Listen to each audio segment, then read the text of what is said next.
É isso, pessoal. Bem-vindos a mais um episódio de Neural. Esse é o episódio número 4. A gente vai falar sobre AI aplicado na física.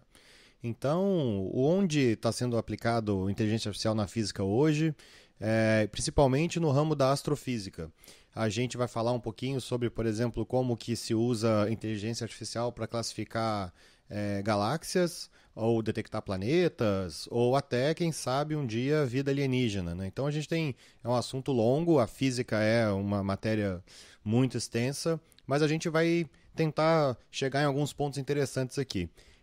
Eu queria chamar o primeiro convidado, né? Eu e o Juliano Viana, meu co-host. Tudo bom, Felipe? Tudo bom, Juliano? Maravilha. Então a gente está aqui hoje, vamos apresentar nosso primeiro convidado, então, o Maurício. O Maurício, ele é designer de formação, mas eu vou deixar que ele se apresente. Maurício, quem é você aqui da Terra olhando para as estrelas? Sou um curioso profissional, Felipe. Minha melhor definição.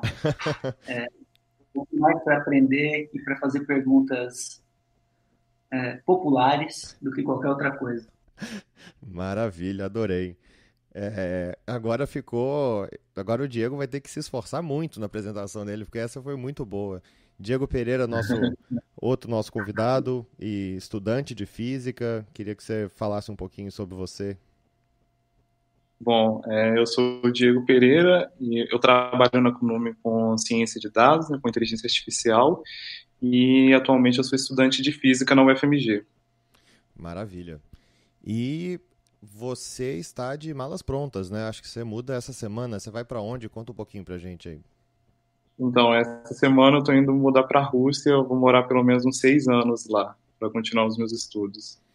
Bacana. É curioso, né? Várias perguntas e não sei se você consegue resumir em um tweet por que a Rússia? Então, a Rússia, ela sempre me atraiu nos aspectos de desenvolvimento científico e também em desenvolvimento cultural.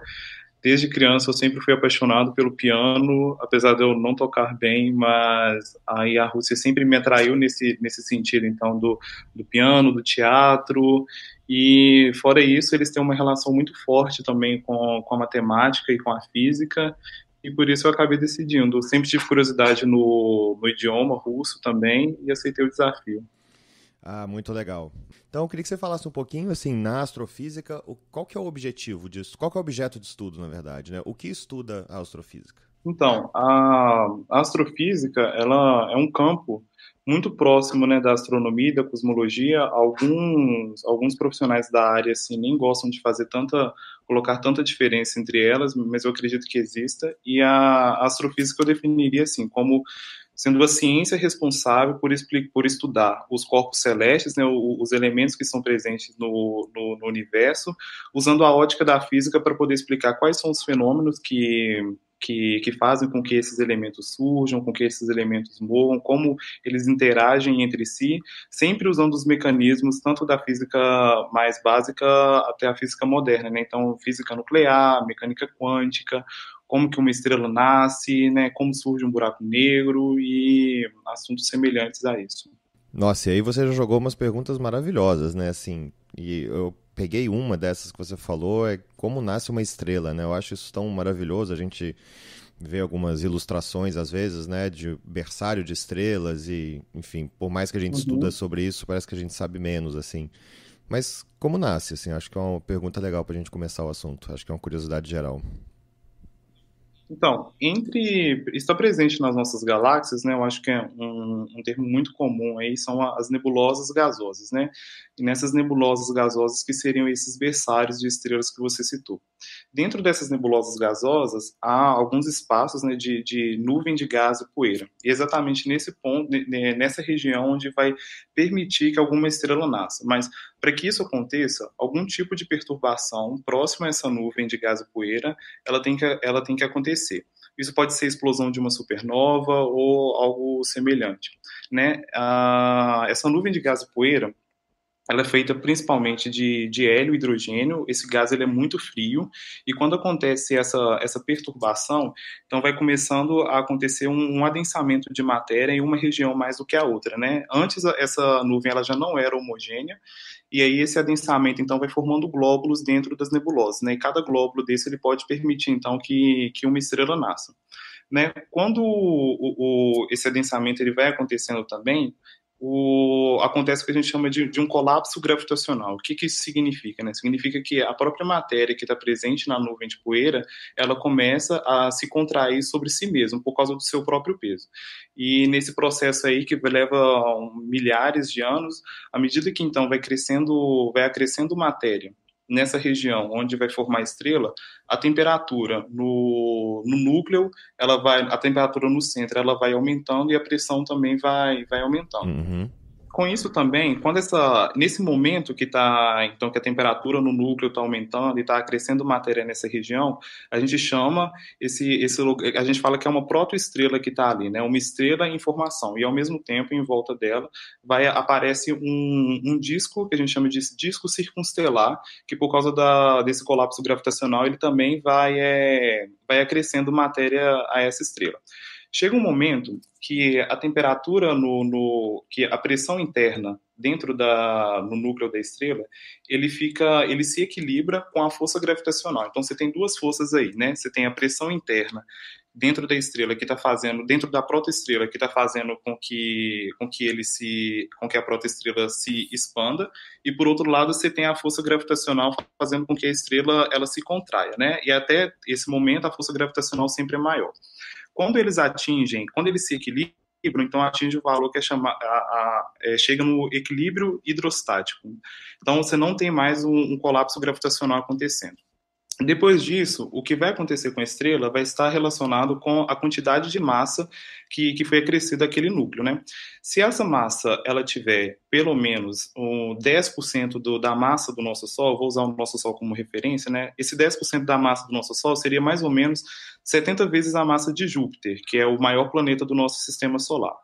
Então, se for atingido esse valor mínimo de massa, vai chegar um momento que a temperatura no núcleo ela vai ficar autossuficiente para começar as reações termonucleares, né? A fusão nuclear, aí, no caso, então, de hidrogênio em hélio. Só para esclarecer, uma fusão nuclear é um fenômeno, né, que ele vai sempre juntar dois núcleos mais leves e formar um núcleo, um elemento mais pesado. E aqui no caso das estrelas, a gente está falando então da fusão nuclear do hidrogênio em hélio.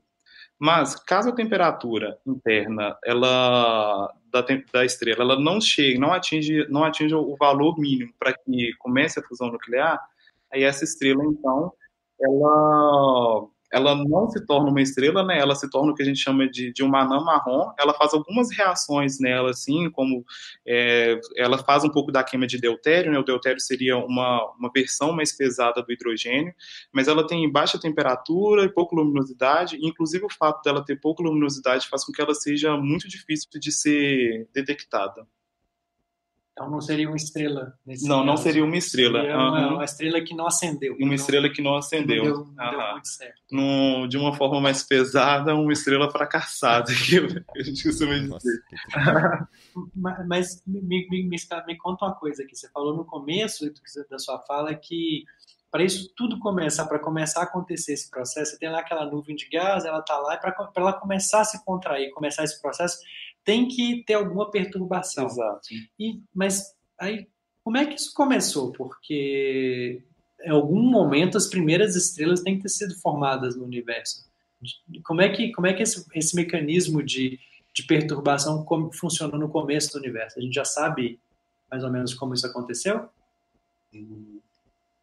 Essa questão pós-Big Bang, eu não tenho muita certeza de como isso realmente começou, das estrelas. Entendi. Porque eu sempre me perguntei...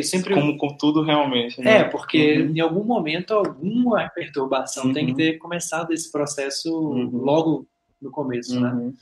E é onde as pessoas adoram falar do God of the Gaps, que é essa a expressão? Acho que eu estou falando a expressão errada. Dos lacunas.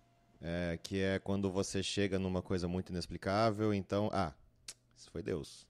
Então, né, tem essa. E é um lugar, enfim, depende da crença de cada um, mas é um lugar ruim de colocar, né? Tipo assim, faltou informação, faltou.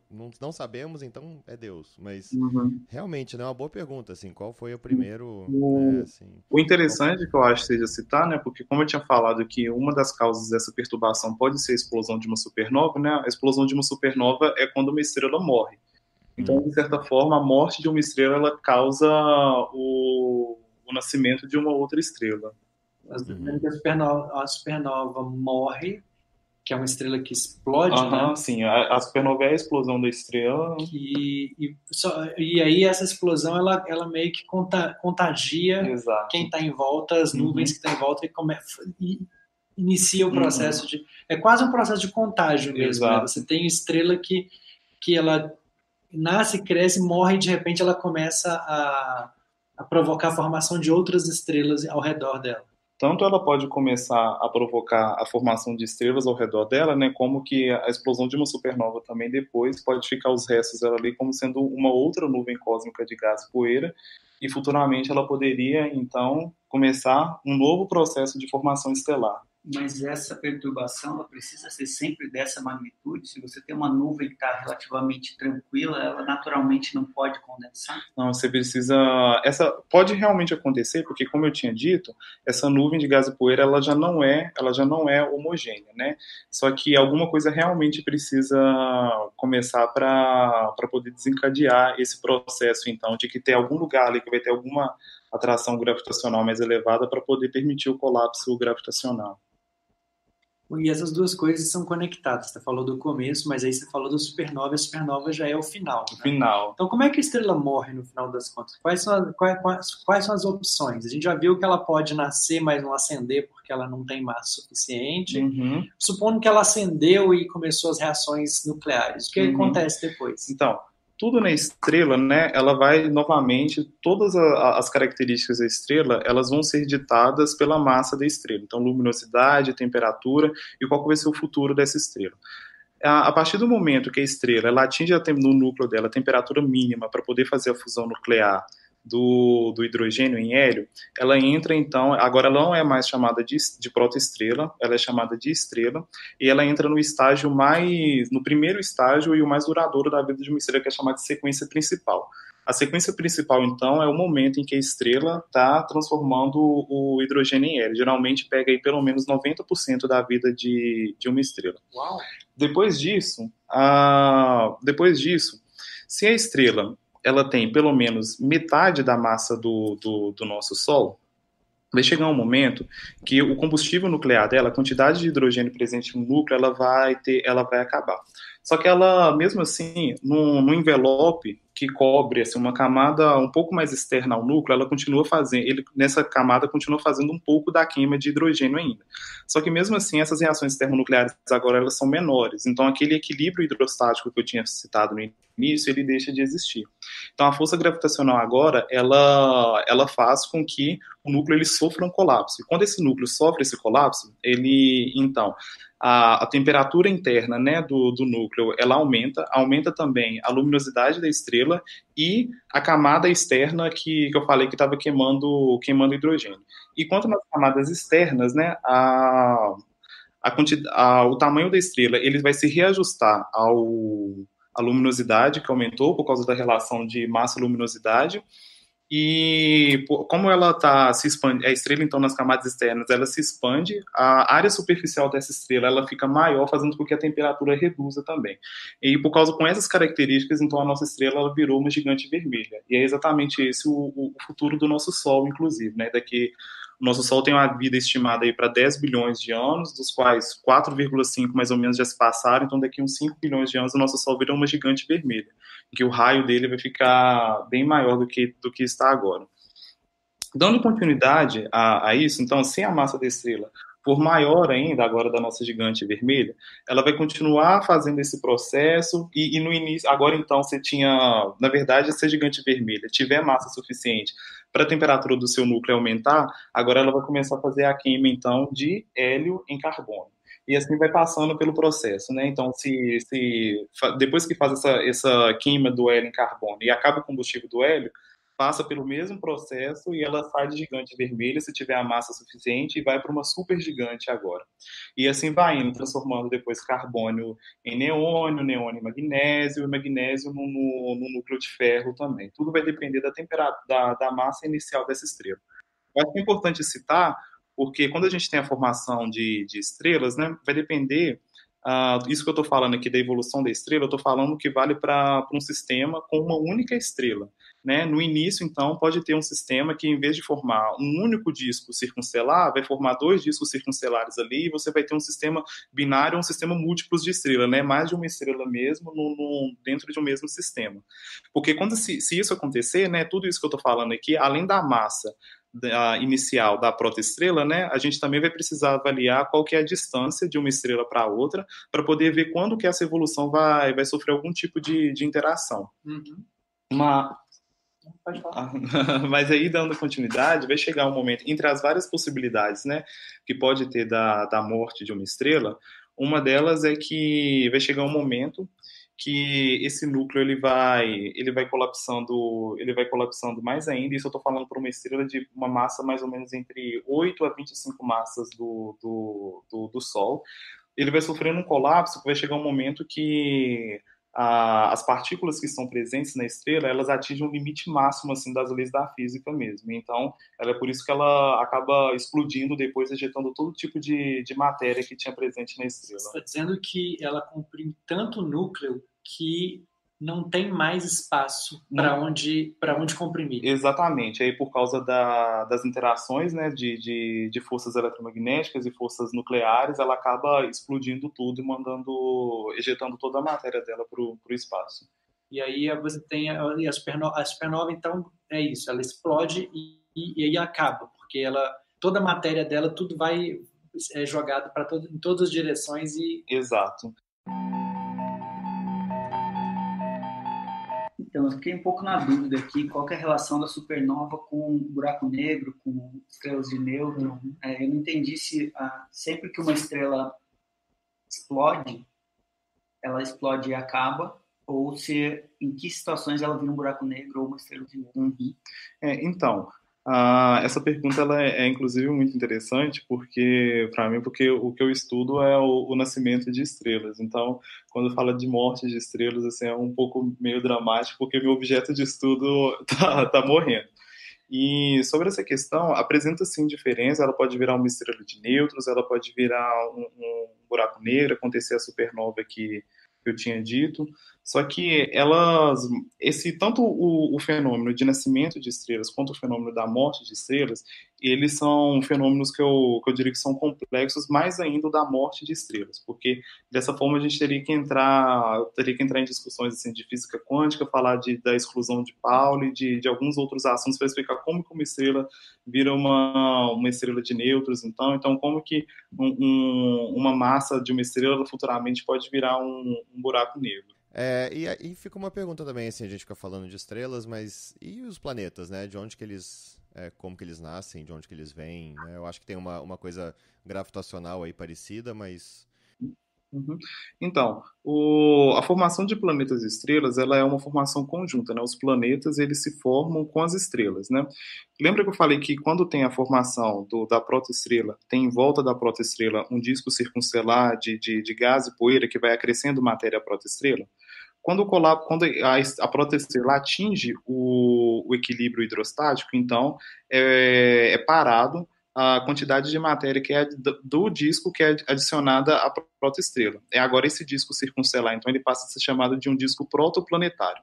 Né? Esse disco ele tem uma certa rotação e acaba que a formação de planetas é indo mesmo assim, num processo de milhares de anos, juntando partículas com partículas daquele disco de rotação ali que vai grudando uma na outra, até que se formem os planetas. Mas mesmo assim, eu acho que é importante citar que a formação de uma estrela, ela leva muito mais tempo do que a formação de planetas. Assim, dentro de uns 5 milhões de anos, mais ou menos, todo o disco protoplanetário ele já foi varrido. Assim, você já consegue fazer observação de planetas formados ali. Enquanto a estrela, ela está assim, no seu processo de juventude ainda, passando tá num processo instável, assim, coisas desse gênero. Deixa eu fazer uma pergunta meio idiota, mas Por que o formato é disco? Não sei se essa resposta está na física ou no design, mas qual que é o... Por que acontece que é um disco e não uma massa disforme? É porque no início, né, aquele disco, aquela nuvem de gás e poeira que existia, ela tinha uma quantidade de uma grandeza que a gente chama de momento angular. O momento angular é uma grandeza que está associada à rotação de corpos, né? E ela é uma grandeza que se conserva. Então, quando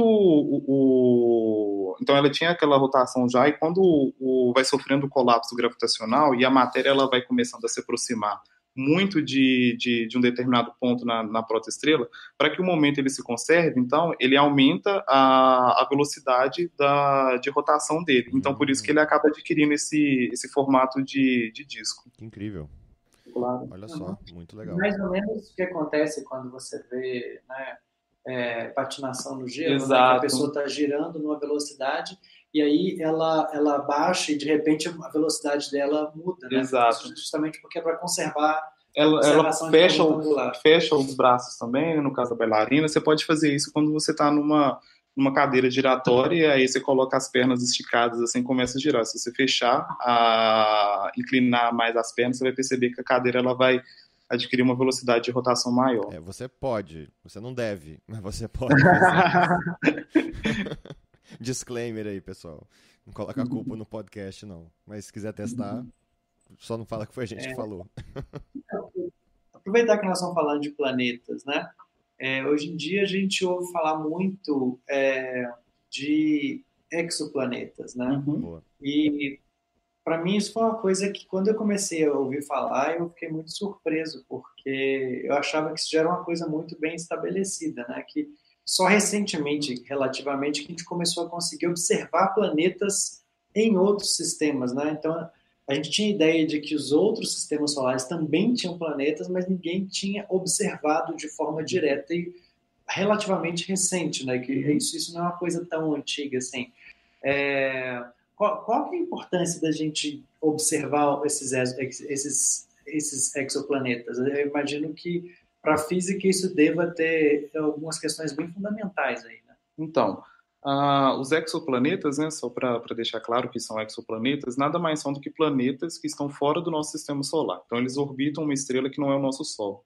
Por isso são chamados também de planetas extrasolares, né? A importância de detectar exoplanetas, eu acho que assim, são vários motivos que levam a ciência a buscar por esses exoplanetas. Talvez um dos mais importantes, que eu acho que quase todo mundo sempre vê aí na mídia, é que a procura ela está muito firmada na busca de planetas que estejam numa zona de habitabilidade, né? O que seria essa zona de habitabilidade? Seria o planeta estaria então orbitando a sua estrela em uma certa região que é possível que tenha água líquida naquela região, como é o caso do nosso planeta, né? E um outro motivo que eu diria que é importante também para estudar exoplanetas é porque antes a gente tinha ideia de que nós éramos sozinhos, de que no sentido de que eram só os nossos planetas e que não do nosso sistema solar e que não haviam outros planetas, e a gente ficava teorizando então como que foi a formação do nosso sistema solar, né, quais foram os impactos com a Lua que fizeram as crateras, e quando você tem conhecimento de outros exoplanetas, né, você começa então a ter um conhecimento maior da nossa própria formação, né, da formação do nosso próprio sistema solar. Muito bacana. E eu não sei, uma pergunta sobre essa questão de nascimento de estrelas e formação de planetas. Eu sempre fico pensando, eu sempre lembro daquele filme Contato, né, e que é, né, baseado no Carl Sagan, né, no livro do Carl Sagan. E eu fico pensando assim, porque eles tentam ilustrar com imagem alguns fenômenos. Mas de tudo que você já estudou disso, assim, qual fenômeno desses da física que acontece no universo que você gostaria de ver, assim, com os próprios olhos? Bom, eu acho que eu gostaria de ver, com certeza, o nascimento da estrela, assim, de eu poder ter alguns milhões de anos aí, ver todo o processo de formação da estrela, até quando ela sai da protoestrela e uma estrela mesmo. Tipo um time-lapse de muito tempo. Exato. Legal. Será que a hora que ela acende não tem um momento especial, assim? Não, porque esse processo que ele vai levando milhares de anos, né, ele vai acontecendo aos poucos mesmo. Então, vai chegando um momento que vai começando a ter as reações termonucleares ali, a luminosidade vai aumentando, e enquanto isso a massa dela ela está aumentando também, né? Então, tudo isso vai colaborar para que seja um processo gradativo. Legal. O contrário da supernova, que ela pode ser uma explosão aí de poucos segundos. Entendi. Na minha cabeça ainda tinha aquela imagem bíblica do Lúcifer acendendo os sóis. Então... não, garanto que não. Acendeu, mas bem devagar.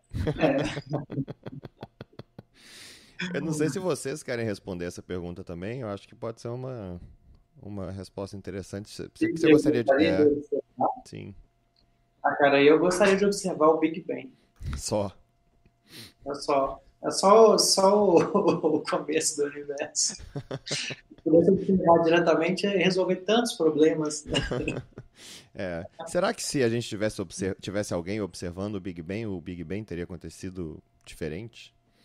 Enfim, tem essa, tem essa questão. Será que está permitido falar em observar o Big Bang? É a pergunta mais fundamental.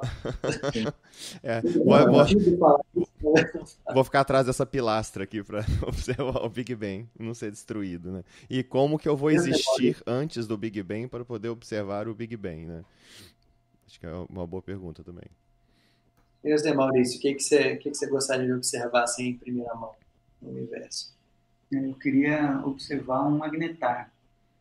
Eu morro de curiosidade para saber como que é isso. O que é um magnetar? O que é isso?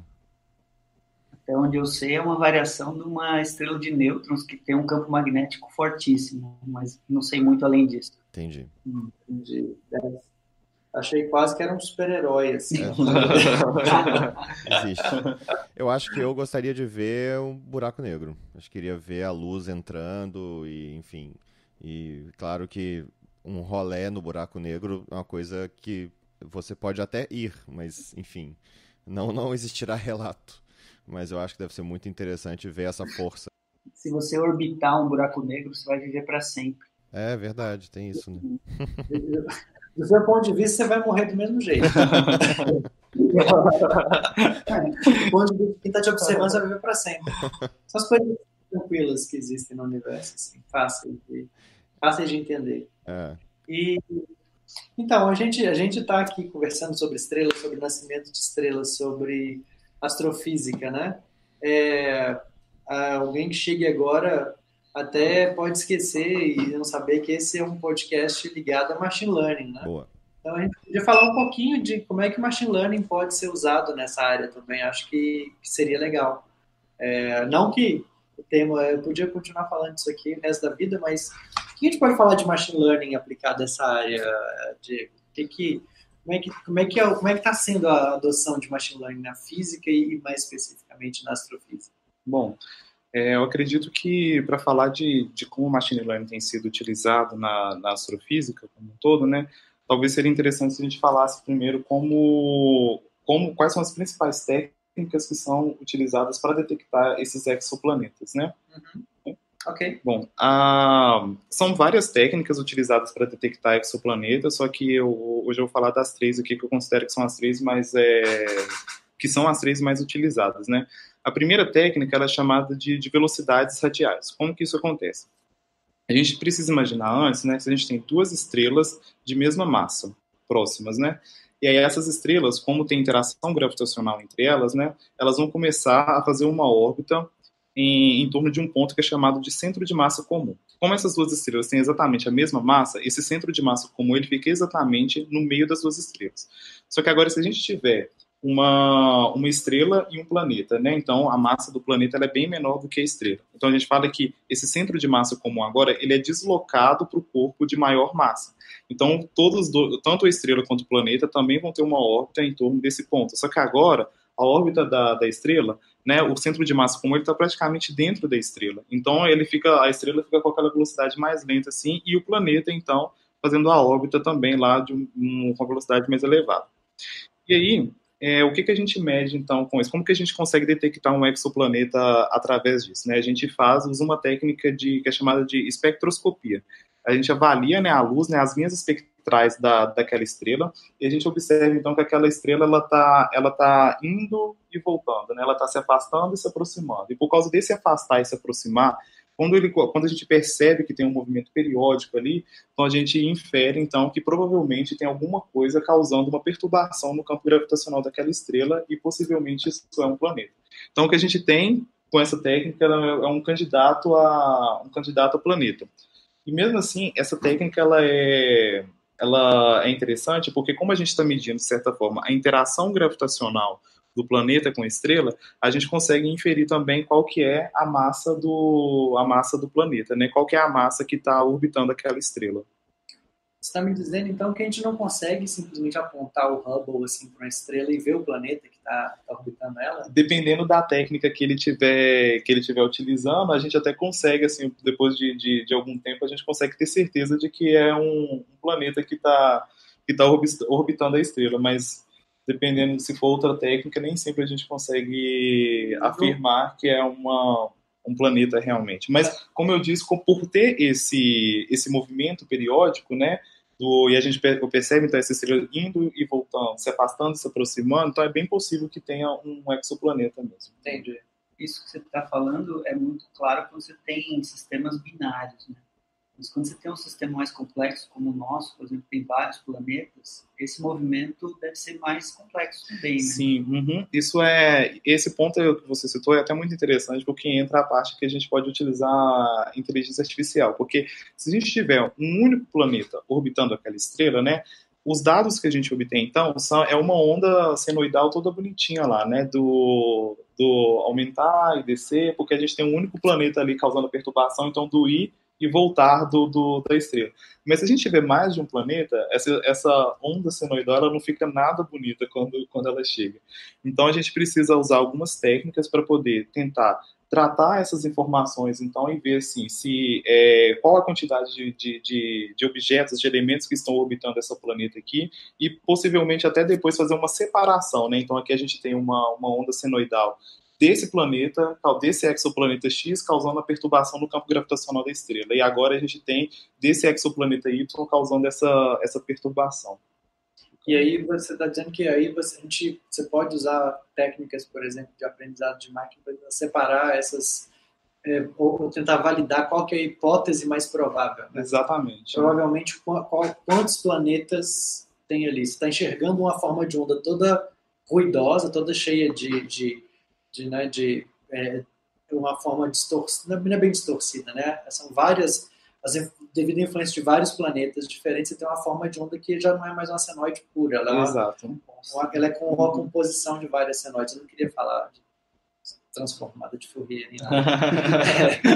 Então, é como se você estivesse enxergando uma onda muito cheia de formas ali dentro e você precisa tentar achar uma explicação de o que provavelmente gerou aquela onda. Exatamente. Legal. Essa é uma das técnicas mais utilizadas, né? E o interessante também é que em 1995, quando essa técnica foi utilizada, né? Uma vez que essa técnica foi utilizada em 95, ele detectou um planeta que a gente não esperava, porque como a gente tinha conhecimento até então só do nosso sistema solar, a gente imaginava que se houvessem outros sistemas solares, todos eles iriam obedecer às características do nosso sistema, né? E quais são essas características que eu estou falando? Planetas rochosos mais próximos da estrela e planetas gasosos mais afastados da estrela, né? E essa técnica, ela acabou detectando um planeta que a gente chama de Júpiter quente. O que seria isso? Um planeta que tem a massa semelhante de Júpiter e que é muito próximo da estrela. Por que isso foi uma surpresa, né? Porque formar um planeta do tipo de Júpiter é muito difícil. Quanto mais, então, se ele estiver próximo da estrela, né? Um planeta do tipo de Júpiter ele é formado numa região que é chamada de além da linha do gelo, né? Então, assim, naquela região ali ela é distante o suficiente da estrela para que exista gelo. Aí o gelo, com as partículas de gás e poeira que tem ali no disco, né, ele gruda mais fácil, então ele cresce um núcleo rochoso muito mais rápido, né, para poder pegar todo o gás e poeira que está ali no disco, e ainda tem que ter gás suficiente para que ele seja atraído para mais perto da estrela. Né? Então o Júpiter, um Júpiter quente é formado longe da estrela, depois ele migra para mais próximo da estrela. Interessante. E aí foi então depois disso começou assim, não, então já que tem isso aqui acontecendo, pode ter vários outros modelos de sistema solar, né? E com as descobertas foi realmente vendo que tinha planetas rochosos mais distantes, planetas gasosos mais próximos. E eu não sei se você sabe essa informação assim, de cabeça, mas o nosso sistema solar parece uma coisa mais ou menos comum no universo, dos que a gente já conseguiu observar até agora, ou ele é mais atípico, assim, em termos de número de planetas, ou em termos de disposição desses planetas, ou a gente não tem essa análise ainda? Não, a gente tem essa análise, sim, tem esses dados, mas eu não sei esses dados de cabeça. Interessante, é uma pergunta interessante. Assim, quão comum parece ser o nosso sistema solar quando você olha para o resto do universo? Né? Sim. Qual o baseline, né? O nosso baseline é o sistema solar. Então, Diego, você está falando que a detecção de exoplanetas é uma das áreas de aplicação de machine learning, né, dentro da astrofísica. Que outras áreas a gente tem onde isso pode ser aplicado? Então, uma outra técnica que é utilizada para a detecção de exoplanetas, né? Essa técnica é inclusive mais interessante porque ela mede, ela mede diretamente o planeta, né? Igual a técnica de velocidades radiais que eu citei, ela também é um método indireto, ela mede na verdade a interação, a perturbação gravitacional do planeta na estrela. E nessa de imageamento funciona assim. O telescópio, né? Ele é apontado para uma estrela e é colocado um coronógrafo nesse telescópio. Esse coronógrafo, ele nada mais é do que uma máscara, né? Ele faz uma espécie de eclipse artificial na estrela, porque quando a gente tampa essa luz da estrela, né? A gente consegue observar melhor quais são os elementos em volta da estrela que antes eram ofuscados pelo brilho da estrela, né? Então, aquela mesma coisa que a gente observa para poder ver a coroa solar, certo? E aí, né, nesse método de imaginamento, então, quando você faz isso, você vê vários pontinhos, é como se tirasse uma foto, aí você vê vários pontinhos, então, em volta da estrela, né? Só que aí não dá para ter certeza ainda se aquilo é realmente se aqueles pontos são realmente planetas. Primeiro porque aquilo pode estar mais ao fundo, né? Então talvez nem faça parte da órbita daquela estrela. Então a gente faz uma observação com um determinado tempo e vai tirando várias fotos, como se fosse assim, uma espécie de stop motion mesmo, e vai vendo se aqueles elementos eles passam a ter uma órbita periódica ali no torno da estrela, e ainda se aquela órbita ela faz sentido com a massa gravitacional, com a massa presente naquele sistema. Então, o machine learning ele pode muito auxiliar nesse processo aí de fazer essa análise a longo tempo, né, de perceber, então, se essa órbita aqui ela faz sentido, se a gente tem uma estrela de tal massa, deveria ser essa órbita aqui que ele tem que fazer mesmo? É uma aplicação quase que de visão computacional. Né? Exato. Estava pesquisando uma outra coisa sobre a aplicação também de machine learning para astrofísica e, claro, obviamente caí numa área que é de grande interesse da minha pessoa, que é a detecção de vidas em outros planetas, galáxias, outros mundos. E aí é interessantíssimo esse debate, porque houve um início, assim, quase um deslumbre de, nossa, vamos usar machine learning para detecção de anomalia, que inclusive é o assunto do nosso podcast anterior. Então, se você ainda não ouviu, é muito legal esse episódio. Mas aí você começa a pensar umas coisas assim, e aí você volta, inclusive, na forma como a gente tenta detectar hoje, né? Que é através de sinal de rádio, né? Então, o SETI, né, que é o maior, SETI, que é o maior projeto de busca por Extraterrestrial Intelligence, Search for Extraterrestrial Intelligence, se não me engano, e o SETI, que ele é hoje, inclusive, mantido por muitas pessoas que doam dinheiro, a grande maioria hoje é do Vale do Silício mesmo. Então, existe uma abundância de tecnologia, né, principalmente machine learning e tal, em volta, né, disponível para eles. Mas levanta umas questões interessantes, assim. E se a inteligência realmente não tiver, nunca tiver pensado, feito, desenvolvido nada em relação à rádio? Ou que anomalia é essa que você está tentando pegar? Se você está considerando, então, que a inteligência, você, humano, está classificando alguma coisa de estranha como alienígena. Então, qual que é o seu baseline? Qual que é o seu banco de dados? Né? Tipo assim, pode chegar realmente uma informação que é estranha, não é uma supernova, tem um sinal de rádio ali esquisito, mas não quer dizer que isso seja alienígena, né? Ou que seja inteligente, enfim. O que você acha disso, Diego? Bom, eu acho que é mais ou menos nessa linha mesmo que você disse aí. De que não necessariamente qualquer fenômeno ou efeito no espaço que a gente não consegue explicar ainda está relacionado com uma vida inteligente. Há uma área muito interessante, né, nesse ramo, que é da astrobiologia, de procurar vida fora da Terra, mas as expectativas, né, são mais no sentido de procurar, inclusive, vida microscópica. Eu acho que quando tiver encontrar isso, o pessoal da astrobiologia já vai ficar extremamente satisfeito. Mas, por outro lado, eu acredito que a gente tem que ir com cuidado nessa questão da vida inteligente, porque não necessariamente porque é algo que a gente não consegue explicar agora que vai ser uma coisa relacionada a isso. Não estou falando que não seja, que eu não acredito que não seja possível, mas que só que a gente tem que ter cautela. É importante. E a gente escuta isso em relação à inteligência artificial, né? Imagina em relação à inteligência extraplanetária, né? Extraterrestre. Pegando uma carona aqui na resposta, eu acho que assim, tem uma questão também que é o que a gente dá conta de fazer tecnologicamente, né? A gente fica procurando sinais no espectro, né, eletromagnético, porque é onde a tecnologia deixa a gente fazer, né? A gente não consegue... a gente não tem tecnologia, por exemplo, para observar diretamente um planeta ainda, né? Talvez um dia a gente consiga. Então a gente começa a procurar por esses sinais indiretos, né? Assim, ok, se tiver uma espécie que conseguiu, que está, né, como a nossa, emitindo sinais de rádio, a gente provavelmente, né, deveria ser capaz de detectar. Não quer dizer que não possam existir outras espécies que estão usando coisas que a gente não conhece ainda.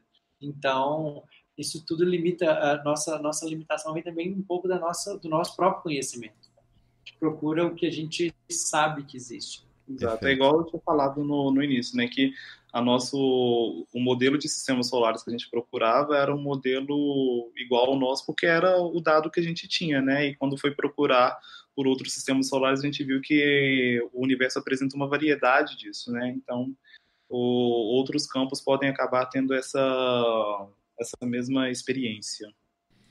Incrível. E eu queria te fazer uma pergunta, acho que essa é bem pessoal, assim. Quando você encara isso tudo, né, assim, e o campo de pesquisa é enorme, às vezes ele precisa de uma abstração enorme, às vezes precisa de um foco incrível, assim, absurdo, e isso tudo, de uma certa forma, ele é justificado ou explicado pela matemática, assim. Como que você, assim, e pensando em todo mundo que já pensou muito sobre isso, né, assim, a gente vê os relatos de Einstein, como ele pensava, né, ele falava que ele via os pensamentos dele, né, que ele tinha um campo de visão enorme, super desenvolvido, né, e tem toda uma discussão em relação ao cérebro dele. E as pessoas acreditavam que, como ele demorou muito para falar, ele começou a falar com 3 anos de idade, o campo da fala, ele foi dominado pelos campos que estavam próximos, né, que são próximos no cérebro. E aí o campo mais próximo era um campo da visão e do pensamento, de imaginação. Então ele falava que ele via as coisas, né? Então ele via, pensava vendo, e ele ia lá na matemática e comprovava. Machine learning e tal tem essa ligação com a matemática, né, assim, muito grande, né, assim, e a gente passa por questões, né, de álgebra linear, até para você poder ter, eu penso que isso aqui pode estar acontecendo, tá, mas deixa eu ver matematicamente como que isso acontece, quais são os meus dados, como é que eu vou aplicar. Como é que você vê, assim, porque são coisas que parecem ser tão separadas, né, o estudo dos planetas e a matemática, né, de um outro canto, assim, mas como é que você faz essa tradução, assim, da matemática com a física, assim? Bom, eu acho que isso que eu vou falar vale para toda a física, não só para a astrofísica, e eu sempre gosto de dizer que talvez seja uma das principais diferenças, assim, quando você está na graduação de física. A matemática ela é a principal ferramenta que a gente tem na física. Então, tudo isso que a gente está falando aqui, a gente consegue fazer a descrição matemática como, por exemplo, eu falei lá da fusão nuclear, né, do hidrogênio no hélio. Então, como que isso acontece? A gente vai falar, né, o que de uma barreira de Coulomb que é preciso ser vencida para poder unir, né, outros núcleos, e a gente vai calcular, então, qual que é o valor dessa barreira, qual que é a energia mínima que precisa ser fornecida para poder fazer a fusão nuclear, né? Eu vou estar juntando aqui núcleos de Q com Q e vai estar dando qual outro elemento. Nessa parte mesmo que eu falei lá de todas as técnicas, né, que a gente usa de velocidades radiais mesmo, né, tudo isso envolve uma boa parte da matemática, né, para a gente poder fazer os cálculos então da interação gravitacional. A gente vai avaliar qual que é a velocidade do planeta, do candidato ao planeta em volta da estrela, né?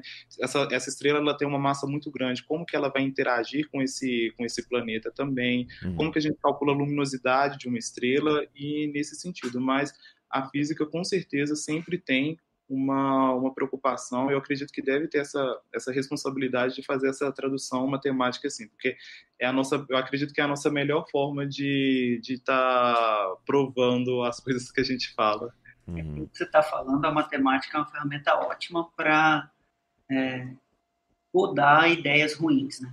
Exato. Mas tem o oposto também, você ter um insight baseado numa equação ou em alguma limitação matemática, uma propriedade matemática qualquer? Sim, existem momentos que isso pode acontecer, sim, de você ter alguma forma, né, de, sei lá, você propõe uma teoria, por exemplo, e nas suas palavras ela faz muito sentido, mas não consegue ainda fazer uma descrição matemática.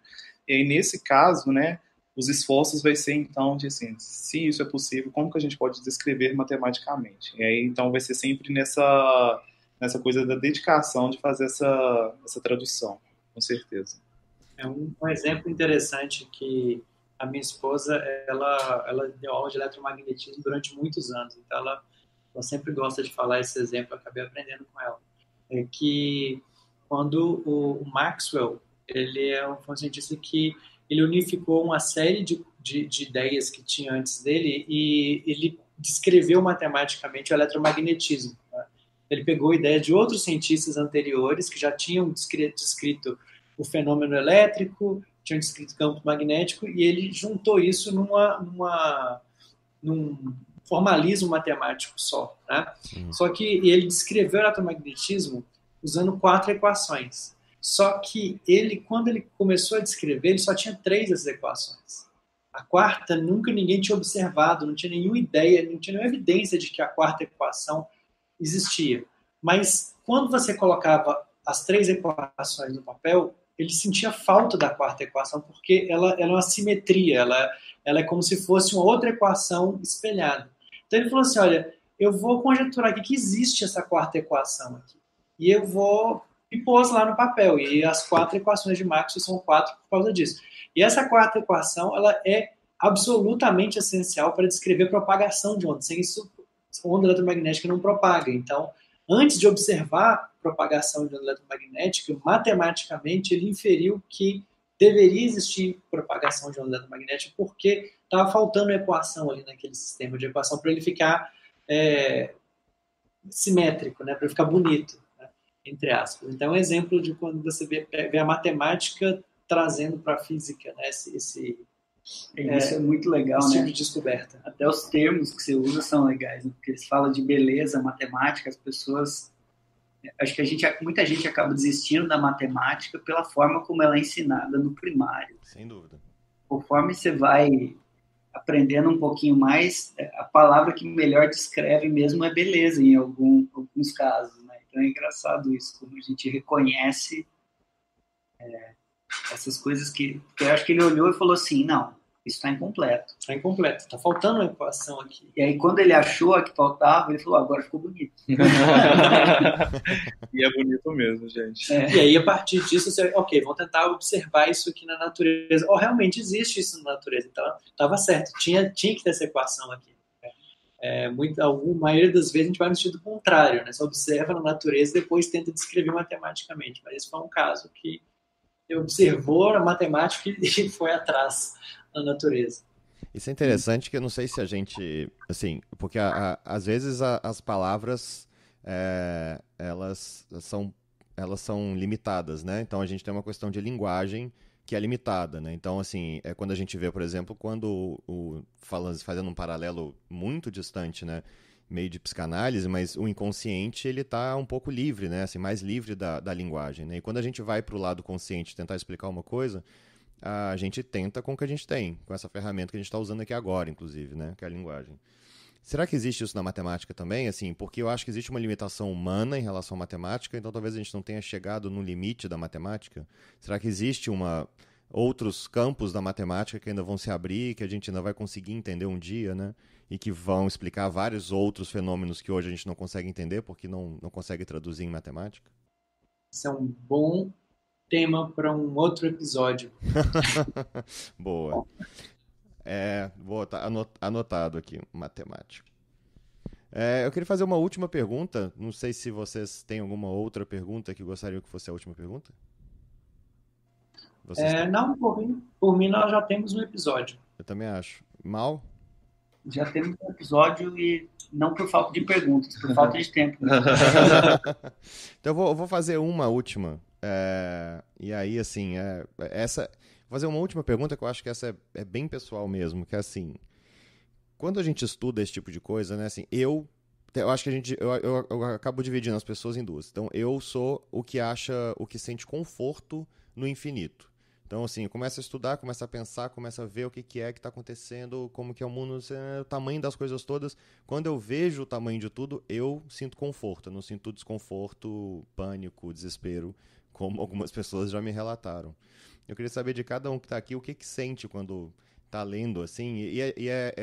Isso é uma coisa que me incomodou muito um dia, que eu estava lendo um livro de astrofísica, e quando eu fechei o livro, desliguei o livro, né? Porque, enfim, quando eu desliguei o Kindle, eu fui pagar uma conta no banco. E pagar uma conta no banco não estava fazendo o menor sentido. Então, assim, isso foi na época que a gente nem usava muito aplicativo, mas, assim, para mim, o fato de eu estar dando dinheiro por um serviço que eu estava contratando foi muito mais difícil de entender naquele momento do que o que eu estava lendo antes. Porque é paralelo, né? É muito vasto, é muito amplo, muito incrível, e de repente a gente está numa coisa muito mundana do sistema que a gente criou, né? Enfim, de pagar coisas e acreditar no dinheiro, enfim. Então, tô falando isso tudo para voltar na pergunta que eu sinto conforto quando eu encaro o infinito, assim. Eu queria saber de vocês três o que vocês sentem quando a gente termina uma conversa dessa ou lê um texto sobre esse assunto. Então, eu me sinto um pouco desconfortável, na verdade, porque por eu ser um estudante de física, nesse sentido de conhecer mais o universo, né, a gente sempre quer mais, e a gente conhece um pouquinho hoje, a gente já conseguiu descobrir coisas muito legais, assim, mas a gente tem conhecimento de que falta muito ainda, e isso me deixa um pouco ansioso, assim, e elétrico para poder sempre querer entender mais, né, onde a gente está inserido. Boa. Juliano. Bom, eu já me confortou mais essa coisa, sabe, do universo ser tão vasto assim, né? Eu tenho pensado muito na questão de escala, em questões relacionadas à escala, né? Então, quando a gente está falando da astrofísica, a gente está olhando para uma escala muito grande de distâncias, de tamanho, de energia, de tudo. Mas, ao mesmo tempo, existe uma outra escala, que é aquela escala microscópica, onde você olha para tudo que é menor que a gente, né? E tem todo um universo ali também que a gente também não entende muito bem como funciona, né? Nos dois casos. Tanto na escala macroscópica, né? Quanto na escala microscópica, nossa capacidade cognitiva ela meio que quebra em algum momento. A gente não consegue entender o que a gente está enxergando, a gente cria modelos matemáticos, a gente cria explicações. E aí, atualmente, eu comecei a me perguntar se a gente não está com a ideia errada, assim, de como é que as coisas funcionam.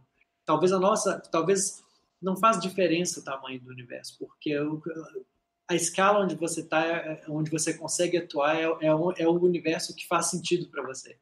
Então, quando eu pensar, o universo é enorme, tá, mas eu sou desse tamanho. Isso não muda o fato de que o meu universo ele funciona nessa escala. Ele não, o fato do universo ser vasto ele não muda, não me afeta muito.